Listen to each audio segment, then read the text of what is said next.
ఆ మాటలే చెప్పడానికి. క్రొత్తగా ఏమి ఉండకపోవచ్చు, కానీ దేవుడు సంఘంతో ఏం మాట్లాడాలి అని కోరుతున్నాడు, మా జీవితం ఏ విధంగా ఉండాలని కోరుతున్నాడు నేను అనుకుంటున్నాను. నేను చాలా ఎడిఫై అయ్యాను దేవుని సన్నిధిలో అలాగా అంటే ప్రేయర్ చేస్తుండగా దేవుడు ఒక్కొక్క థాట్స్ అలాగ చెప్తుండగా నాలో ఇది ప్రాబ్లం ఉంది కదా, అది ప్రాబ్లం ఉంది కదా అని దేవుడు చూపిస్తుండగా చాలా హ్యాపీ అనిపిస్తుంది. దేవుడు మాట్లాడకపోతే మా జీవితంలో, మా భక్తి యొక్క జీవితం లేకపోతే మాకు స్పిరిచువల్ లైఫ్ అనేది చాలా డ్రైగా ఉంటుంది కదా. కొన్నిసారి దేవుడు కోపం అవుతాడు, కొన్నిసారి ఫేస్ తిప్పేస్తాడు అన్నమాట. ఆ టైంలో మేము ఎంత అంటే అన్నీ చేస్తుంటాము, ప్రేయర్ చేసేస్తుంటాము, చర్చ్కి వెళ్తున్నాం, కానీ స్పందన లేకపోతే. బట్ సమ్ టైమ్ ఏం లేకుండా దేవుని సన్నిధిలో అలాగే వెళ్ళగానే దేవుడు మాట్లాడడం చాలా బాగుంటుంది. సో సామ్ 1 గురించి నేను ఎక్స్ప్లెయిన్ అంటే జస్ట్ మెడిటేషన్ చేయాలని ఆశిస్తున్నాను. చెల్లి ఆ వర్సెస్ కొన్ని పంపించాను, ఒకసారి వాట్సాప్లో చూడు, నాకు కొద్దిగా హెల్ప్ చేయలేనా. ఫస్ట్ ఒకసారి చదువుదాము. Blessed is the one who does not walk with the wicked. దుష్టుల ఆలోచన చప్పున నడవక praise the lord, hallelujah. Blessed అని ఒక మాట రాయబడి ఉంది. చాలామంది మేము, నా దృష్టిలో, మీ గురించి నాకు తెలియదు కానీ నా దృష్టిలో సిఎంఆర్ సెంట్రల్ దగ్గర వెళ్ళేటప్పుడు ఈ సిఎంఆర్ సెంట్రల్ ఓనర్ ఎంతో హ్యాపీగా ఉంటాడు కదా, వాడికి అన్నీ ఉంటాయి కదా. నా స్కూల్ జస్ట్ అలా కిటికీ ఓపెన్ చేసి చూస్తుంటే ఒక ఇల్లు చాలా చక్కగా ఉంటుంది. అంటే అది డూప్లెక్స్ ఇల్లు లాగా చాలా బాగుంటుంది. అది చూడగానే మేబీ ఇప్పుడు గాజువాకలు కొనాలంటే ఒక 3 కోట్లు ఎంత అవుతుందేమో, 2.5-3 అవ్వచ్చు. ఇలాంటి ఇల్లు ఉంటే ఎంత బాగుంది కదా, వాళ్ళు ఎంతో బ్లెస్సెడ్ కదా అని అనుకుంటాను. కానీ కొన్నిసారి మా బ్లెస్సెడ్నెస్ అనేది చర్చ్లో కూడా చూడండి, ఎవరైతే టాలెంటెడ్, బెన్నీలాగా టాలెంటెడ్, చాలా చక్కగా ఉంటే బాగుండు కదా, నాకు ధనం ఉంటే బాగుండు, నాకు పేరు ఉంటే, ప్రతిష్ట ఉంటే, నాకు ఒక హుందా ఉంటే ఎంత బాగుంది కదా అనుకుంటాం, అందరూ అనుకుంటాం కదా. ప్రైజ్ ది లార్డ్, హల్లెలూయా. నవ్వటోళ్ళు వెళ్ళి అక్కడ భోజనం చేస్తే ఎంత బాగుంటుంది. అది అక్కడ ఒకసారి అడుగు పెట్టినా నాకు చాలా హ్యాపీగా అనిపిస్తుంది. ఏంటంటే అక్కడ బిగ్ డిగ్నిటరీ, అంటే ఎక్కడెక్కడి నుంచి బిగ్ షాట్స్ అందరూ వస్తుంటారు, డిగ్నిటరీస్ వస్తుంటారు. సో అలాంటి స్థలంలో వెళ్తే ఎంత బాగుంటుంది కదా. లేకపోతే మోడీ నాతో కలిసి హలో బాబు నువ్వు బాగున్నావా అని ఒక మాట, అంతా ఎందుకు, ఇక్కడ ఎమ్మెల్యే ఒక్కసారి వచ్చేసి నాకు కలిస్తే ఎంత బాగుంటుంది. కానీ దేవుని యొక్క ప్రాస్పెక్టివ్స్ లేకపోతే దేవుని యొక్క దృష్టిలో బ్లెస్సెడ్నెస్ అనేది ఏంటి, దేవుని వాక్యం ఏంటి చెప్తుంది, మా అందరికీ తెలిసినవే. ఒకసారి చదువునానా, సామ్ 32:1-2 ఒకసారి చదువు. తన అతిక్రమములకు పరిహారము నొందినవాడు, తన పాపమునకు ప్రాయశ్చిత్తము నొందినవాడు ధన్యుడు. ఆమేన్. ద ఫస్ట్ ప్రైమ్ థింగ్, ఈ లోకంలో ఏదున్నా లేకపోయినా నీ పాపము కప్పబడి ఉందా లేదా, నీ అపరాధములు ఆయన క్షమించాడా లేదా, అది ప్రాముఖ్యము. హల్లెలూయా. వాడే ధన్యుడు. Praise the lord. చూడండి సామ్ 44 ఒకసారి చదవండి. 40:4. గర్విష్ఠులనైనను త్రోవ విడిచి అబద్ధముల తట్టు తిరుగువారినైనను లక్ష్య పెట్టక యెహోవాను నమ్ముకున్నవాడు ధన్యుడు. నమ్ముకున్నవాడు, హల్లెలూయా. ఎవరందు? యెహోవాందు. ధనము కాదు, లేకపోతే రిచెస్ కాదు, ఇప్పుడు చెప్పాను కదా, బిల్డింగ్లు ఇవి అవి కాదు, కానీ దేవుని అందు నమ్మిక ఉంచినోడు వాడు ధన్యుడు. 41 ఒకసారి చదువమ్మా. బీదలను కటాక్షించువాడు ధన్యుడు, ఆపత్కాలమందు యెహోవా వానిని తప్పించును. ఆమేన్. ఎలాంటి భేదవాడిని అంటే, కటాక్షం అంటే ఏంటి, మా జనరల్ భాషలో ఏంటి చెప్తారు, కనికరం చూపించినాడు కదా. మేము చేస్తున్నామా, మా చేతిలో ఉంది. చాలాసారి మేము మొన్న మా అక్కల చర్చ్లో ఒక అమ్మాయి అంటున్నాడు, ఒక ముసలి ఆవిడ ఉంది. వెళ్తుండగా అక్కడ కార్ పార్క్ చేస్తే ఏదో అడుగుతూ ఉంటుంది, ఒక చిన్న గుడిసెలో ఉంటుంది. ఆవిడ చర్చ్కి వచ్చింది, మొన్న ఒకసారి వచ్చింది, లాస్ట్ వీక్ వచ్చిందన్నమాట. లాస్ట్ వీక్ రాగానే ఆవిడ మరి బట్టలు బాగాలేదు, ఏదో ఒకటిలాగా ఉంది. ఆవిడ దగ్గర కూర్చోడానికి కూడా ఎవరు ఇష్టపడరు, అలాగుంది. ఆవిడ వచ్చి మూలంలో మా డాడీ సైడ్లోనే కూర్చుంది.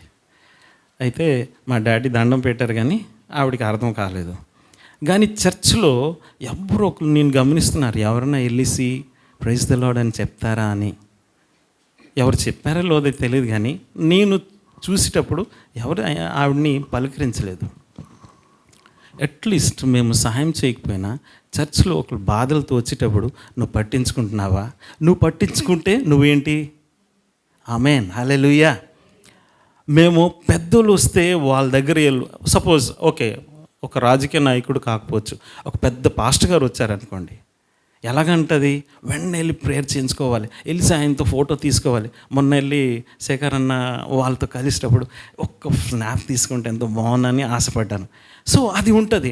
కానీ ఒక అడుక్కున్న ఆవిడ లేకపోతే ఈ రోగాలతో వచ్చిన ఒక మనిషి ఆ సైడ్లో కూర్చుంటే మేము వెళ్ళేసి వాళ్ళని మీ గురించి ప్రేయర్ చేయాలా, బాగుందా, ఒక మాట అడుగుతున్నామా?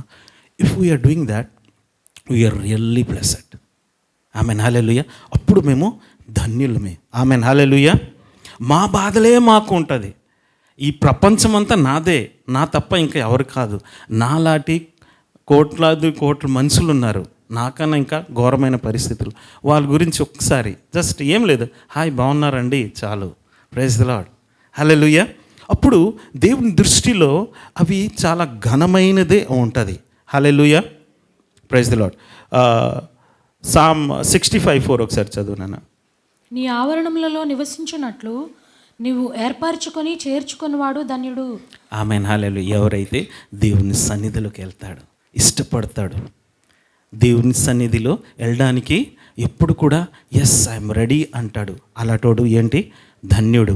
94:12 చదువు నాన్న. యెహోవా నీవు శిక్షించువాడు, నీ ధర్మశాస్త్రమును బట్టి నీవు బోధించువాడు ధన్యుడు. ఆమేన్, హల్లెలూయా. దేవుడు ఎవరిని అయితే డిసిప్లిన్ చేస్తాడు, డిసిప్లిన్ చేయడం అనేది నా జీవితంలో చాలాసార్లు దేవుడు డిసిప్లిన్ చేస్తాడు, కానీ ప్రాముఖ్యంగా నేను చెప్పాలని 3 సార్లు నా జీవితంలో జరిగింది. ఆత్మీయయాత్రలో తట్టుకోలేకపోయాను. 2001 తట్టుకోలేకపోయాను. నా ఒక లైఫ్లో ఒక టర్నింగ్ పాయింట్ నా జీవితంలో. నా విచ్చవుడి అంటే నేను చాలా మంచోడిని, చాలా చర్చ్లో చాలా బాగా కనిపిస్తాను, గిటార్ వాయిస్తాను, అన్నీ చేస్తాను, స్నేహితులతో నేను వెళ్ళి ప్రేయర్ చేసుకుంటాను, సువార్త చేస్తాను. కానీ దేవునికి ఏదైతే ఇష్టం లేదు దాని నుంచి ఒక్క సమోసా ఇచ్చాడు దేవుడు. ఆ సమోసా ఇంకా తట్టుకోలేక 3 సార్లు చనిపోవాలనుకున్నాను. అంత ఇది అయినాను ఒక ఆశ ఉంది, ఏంటంటే ఆయన కొట్టినా నన్ను ప్రేమిస్తున్నాడు కాబట్టి నేను వాక్యం తీసేటప్పుడు ఈ మాటలు, నిన్ను ప్రేమిస్తున్నాను కదా, నేను నీ తండ్రిని కదా, నీ కొట్టినా నువ్వు భరించవా? నిజమే, దేవుడు ఎవరినైతే శిక్షిస్తాడో ప్రేమిస్తేనే ఆయన శిక్షిస్తాడు. నేను చాలామంది దేవుని సేవకులను చూస్తున్నాను, పెద్ద పెద్ద పాస్టర్లు కూడా చూస్తున్నాను. ఏంటంటే వాళ్ళ జీవితంలో ఒకటి ఉంది, అది అందరికి కనిపిస్తుంది, సంఘస్థులకు కనిపిస్తుంది, నాకు కనిపిస్తుంది, అందరికి కానీ వాళ్ళకి ఆ సమోసాన్ని దొరకలేదు. అది చాలా ట్రాజిటిక్ కండిషన్. వాళ్ళు ఏంటనుకుంటున్నారంటే ఇదే పరిచర్య, ఇదే నా భక్తి జీవితం, ఇదే దేవునితో సంబంధము, దేవుడు నాతో మాట్లాడేస్తున్నాడు, దేవుడు నా ద్వారా పరిచర్య బహుశా చేసుకోవచ్చు, కానీ God is not interested in you. దేవుడు ఆ తండ్రి ప్రేమ అనేది వాళ్ళ పట్ల కలిగి ఉన్నాడో లేదో నాకు తెలియదు, ఎందుకంటే ఆ సమోసా దొరకలేదు వాళ్ళకి. అది చాలా బాధాకరమైంది. కానీ దేవుడు ఆ డిసిప్లిన్ చేసేటప్పుడు చాలా కొన్నిసారి అలాగ ఆపేస్తాడు. యవనస్తులు ఒకసారి వినాలి, కొన్నిసారి నువ్వు చాలా టాప్ లెవెల్లో ఉంటావు, చదువులో అవ్వచ్చు, ఏదైనా అవ్వచ్చు, నువ్వు వెళ్తుంటావు. ఎలాగంటే ఏంటి, ఇప్పుడు సూపర్ ఫాస్ట్ ఎక్స్ప్రెస్ వచ్చింది కదా, ఏంటి అది, వందే భారత్లో వెళ్తున్నారు అన్నమాట. సడన్లీ మీకు ఏం చేస్తారో ప్యాసింజర్లో కూర్చోపెడేస్తాడు, మీరు సతమతం అయిపోతుంటారు. ఏంటి ఇలా జరుగుతుంది, మీ జీవితంలో అర్థం కాదు. Wait wait wait wait on the lord. దేవా నువ్వు నాతో ఏటి మాట్లాడుతున్నావు. కొన్నిసారి కొన్ని అంటే రోగాలు ఉండొచ్చు, కొన్ని ప్రాబ్లమ్స్ ఉండొచ్చు మా జీవితంలో వచ్చేటప్పుడు దేవుడు మాతో మాట్లాడుతుంటాడు. We have to wait. ఆ ప్రాబ్లం గురించి 10 మంది దగ్గర వెళ్ళి చెప్పుకుంటాము, ప్రార్థన చేయించుకుంటాము, కానీ దేవా నువ్వు నాకు సరి చేస్తున్నావు కదా అని ఒక్కసారి కూడా మేము అడగము. అది ఆ విధంగా అడిగితే దేవుడు వెంటనే పనిచేస్తాడు. ఆమేన్, హల్లెలూయా. చూడండి సామ్ 106:3. న్యాయమును అనుసరించు వారు ఎల్లవేళలా నీతిని ఆమేన్, హల్లెలూయా. నడుచుకుని వారు ధన్యులు. ఇది బయటోడి గురించి రాయబడలేదు. బయట ఎక్కడ కూడా అన్యాయము. కానీ సంఘములో సంఘ బిడ్డలుగా మేము న్యాయం జరిగిస్తున్నామా? మా కుటుంబంలో న్యాయం జరిగిస్తున్నామా? ఒక తల్లిగా నువ్వు న్యాయం జరిగిస్తున్నావా? ఒక భర్తగా నువ్వు న్యాయం జరిగిస్తున్నావా? ఒక కోడలుగా నీ ఒక ప్రవర్తన ఎలాగుంది? అది న్యాయంగా ఉందా? నీ మటుకు నువ్వు చూసుకోవాలి. నా అత్త నాకు పడదు, ఎవరికి పడదు? అత్తకి ఎవరు ఇష్టపడతారు? పడరు. కానీ నువ్వు న్యాయంగా ఉన్నావా? ఆమె నీకు కత్తితో పొడిచేటప్పుడు నువ్వు భరించుకుంటున్నావా? ఇది అవుతే నువ్వు ధన్యుడివి.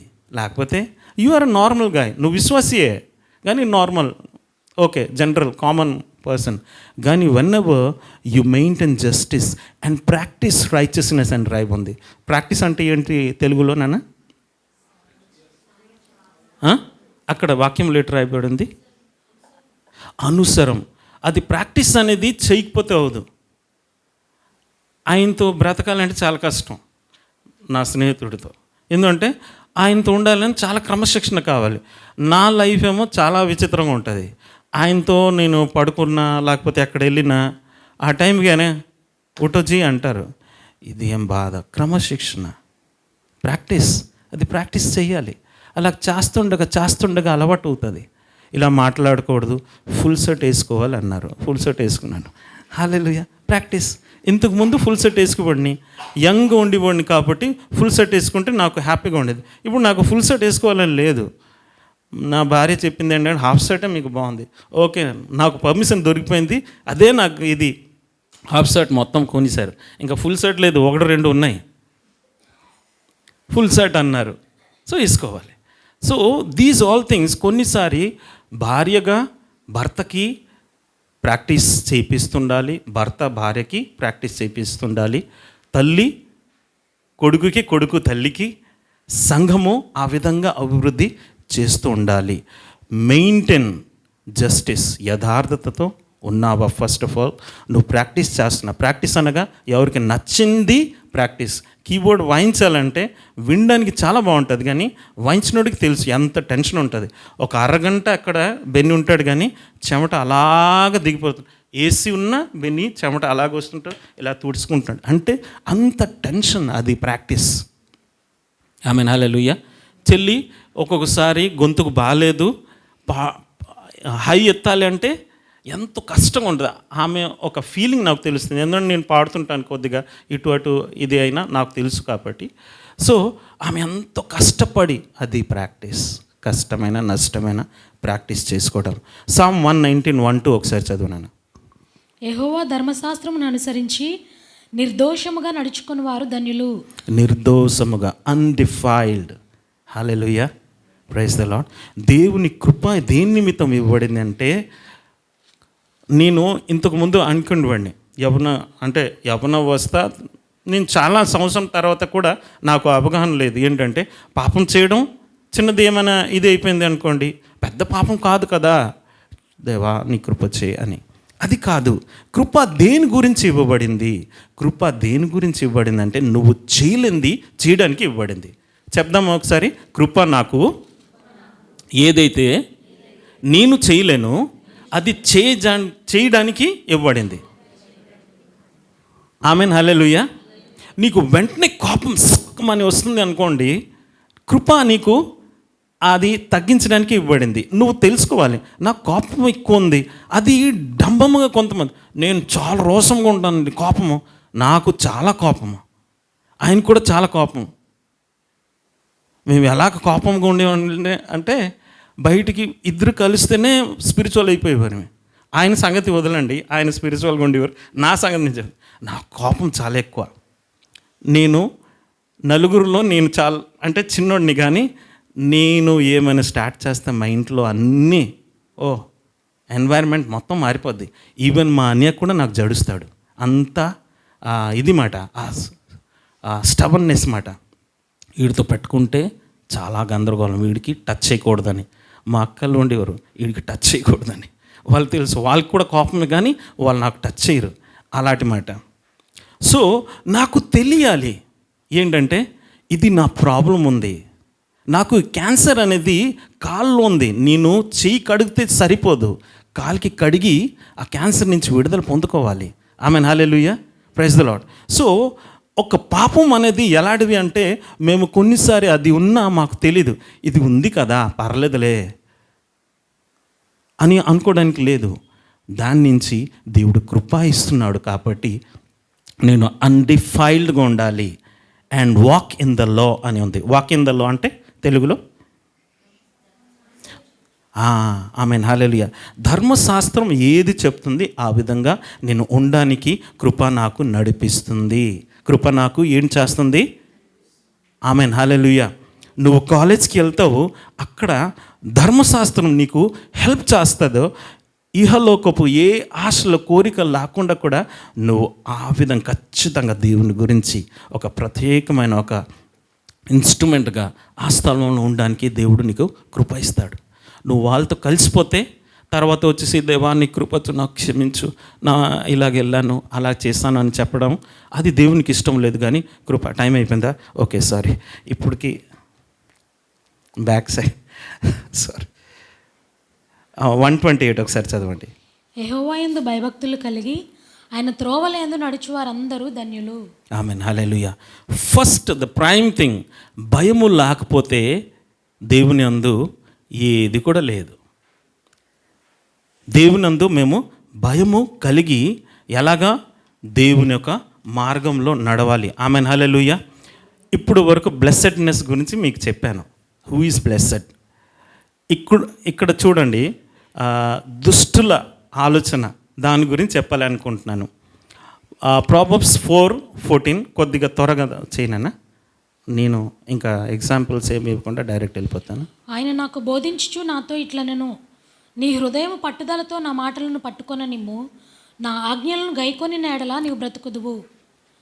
అది కాదురా, ప్రావర్బ్స్ 4:14 దుష్టుల బాటలో అడుగు పెట్టకు, చెడు వారి మార్గములో నడవకు. ఆమేన్, హల్లెలూయా.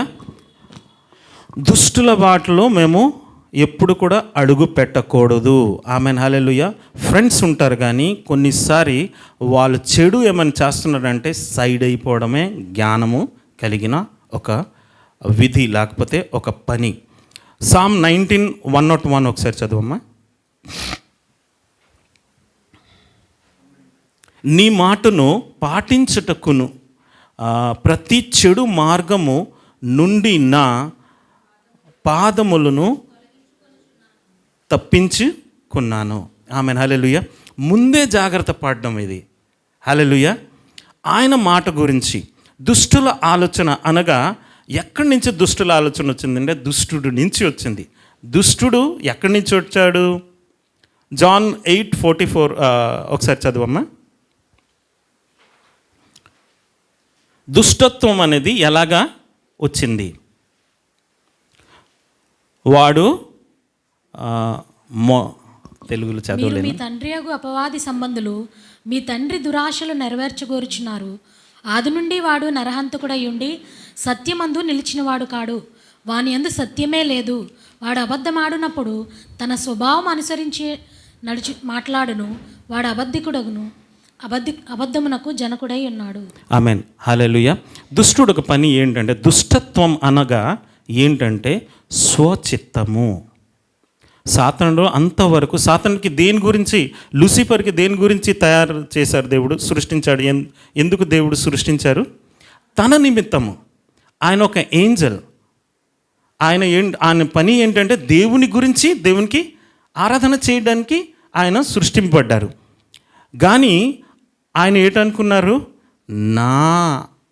నా గురించి, నా కోసము, నా ఇష్టమా కోరుకున్నాడు. సో అక్కడి నుంచి దుష్టత్వం అనేది స్టార్ట్ అయింది. సేమ్ థింగ్ మనుషులను తయారు చేసిన తర్వాత, అంటే first man women Adam and Eve వాళ్ళు క్రియేషన్ అయిన తర్వాత వాళ్ళకి దేని గురించి సృష్టింపజేశాడు దేవుడు? ప్రైమ్ థింగ్ ఏంది? మీరు అభివృద్ధి పొందండి, ఇది అది కాదు.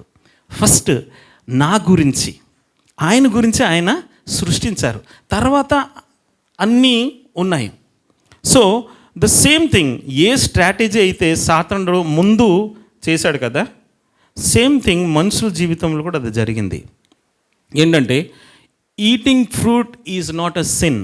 అక్కడ ఒక ఫలం ఉంది, అది తినడమే పాపమేమి కాదు. కానీ ఆ తినడములో నా ఇష్టము నువ్వు చెప్పడానికి ఎవరు నాకు, ఆ కోరిక ఇది చేయడమే పాపము. హల్లెలూయా. మీకు అర్థమవుతుందా? వాళ్ళు ఆ రెబెలియన్నెస్, అంటే ఈ ఫ్యాన్ ఉంది, ఇది టచ్ చేయకూడదు అంటే ఫ్యాన్ టచ్ చేస్తే ఏమవుదు, లేకపోతే బుక్ ఉంది టచ్ చేయి, లేకపోతే ఫ్రూట్ ఉంది టచ్ చేయి తినుమంటే ఏమవుదు. కానీ ఒకడు చెప్పారు, ఎవరైతే దేవుడు ఆయన చెప్పాడు ఇది తినకూడదు అని, నువ్వు ఎవరు నాకు చెప్పడానికి, నేను తింటానన్న ప్రాబ్లం అక్కడ ఉంది. సో అక్కడ ఆ దుష్టత్వం అనేది అక్కడి నుంచి స్టార్ట్ అయింది. హల్లెలూయా. కానీ ఇంకొక లైఫ్ చూస్తున్నాము. ఒకసారి మేము మా గురించి మేము చూసుకుందాము. ఎన్నిసారి నా కోరిక, నా ఇష్టము, ఇంట్లో గొడవలు అయ్యేటప్పుడు చెప్తాం కదా, ఈ మాటలు చెప్తామా? చెప్తారా లేదా? నేను చెప్తుంటాను నా భార్యకి, నా ఇష్టం, నువ్వు చెప్పింది ఏంటి, నేను ఎలాగంటే అలాగే జరుగుతుంది అంటాను. అప్పుడు ఎవరు చెప్పినట్లు చెప్పండి. ముందు వర్స్ చదవండి, జాన్ 8:44. ఆయన ఏంటి? హంతకుడు. చదువురా. మీరు మీ తండ్రి అది తండ్రి కాదు, నెక్స్ట్ చదువు. హంతకుడు అని ఉంటుంది కదా.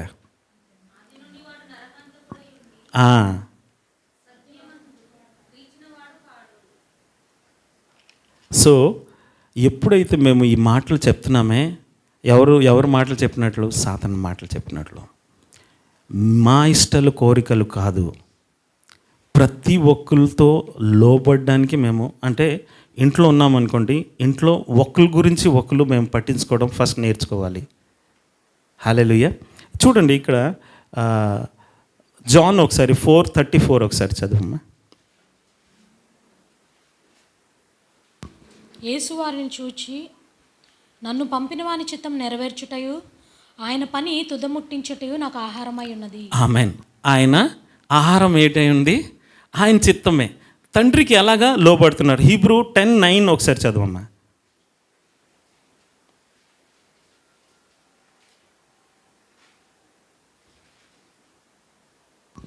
ఆయన నీ చిత్తం నెరవేర్చుటకు ఇదిగో నేను వచ్చి ఉన్నానని చెప్పుచున్నాడు. ఆమేన్. హల్లెలూయా. జాన్ 5:19.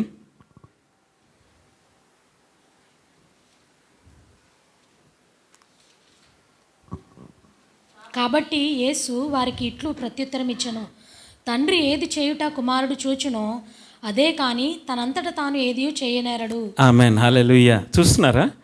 మాథ్యూ 26:42 ఒకసారి చదవమ్మా.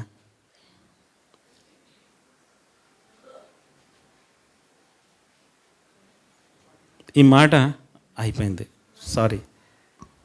మరలా రెండవ మారు 42. కావున ఏ దినమన మీ ప్రభువు వచ్చినో మీకు తెలియదు గనుక మెలకువగా ఉండుడి. 26:42 అమ్మా. మరలా రెండవ మారు వెళ్ళి, నా తండ్రి, నేను దీనిని త్రాగితేనే కానీ ఇది నా యొద్ద నుండి తొలగిపోవుట సాధ్యము కాని ఎడల నీ చిత్తమే సిద్ధించునుగాక అని ప్రార్థించి. ఇప్పుడు చూడండి, ఇక్కడ ఆయన ఒక లైఫ్ స్టైల్ మేము చూడాలి. ఏంటంటే, అది నాకు ఇష్టం లేదు అయినాను నీ చిత్తమే. ఆమేన్. హల్లెలూయా. ఇంకొక మాట రాయబడి ఉంటుంది, ఇది వర్స్ నేను చెప్పను కానీ డైరెక్ట్ చదివేస్తాను. Holy Spirit will teach us to do Father's will. దేవుడు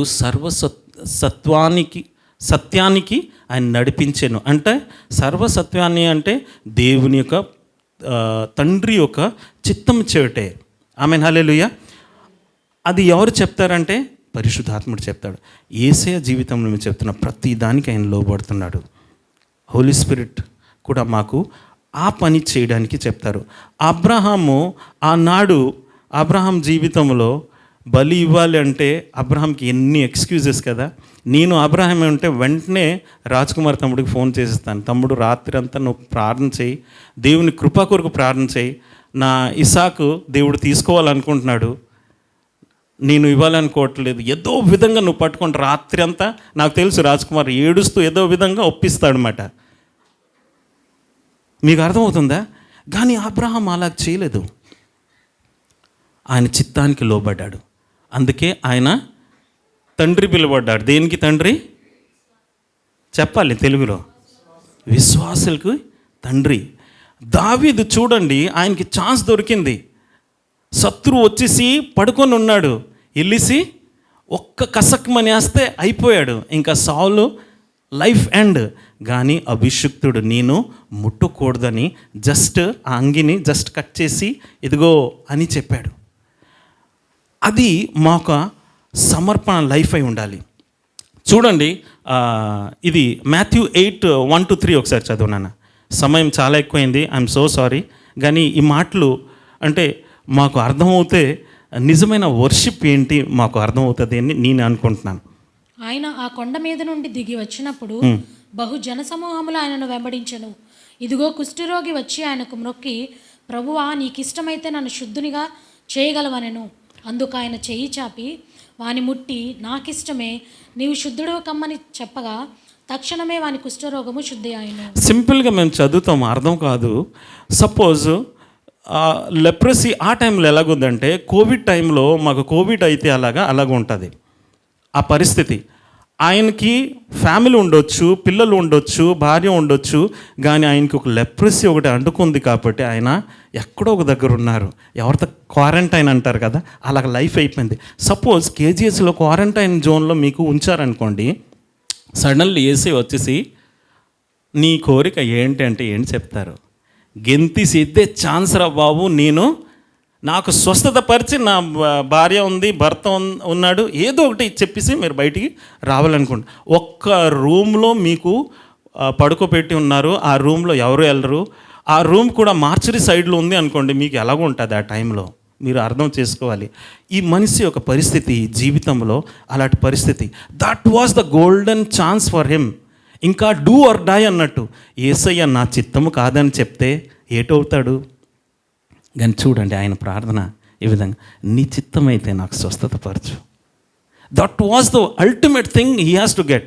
still he is seeking God's will. కాబట్టి దేవుడు చెప్పాడు ఏంటంటే, నా చిత్తమే, నువ్వు బాగుపడాలి. అది ఆ రెవల్యూషన్ అడుక్కున్నోడు లేకపోతే ఆ కుష్ఠవ్యాధి ఉన్నోడికి ఎలాగొచ్చింది నాకు తెలీదు.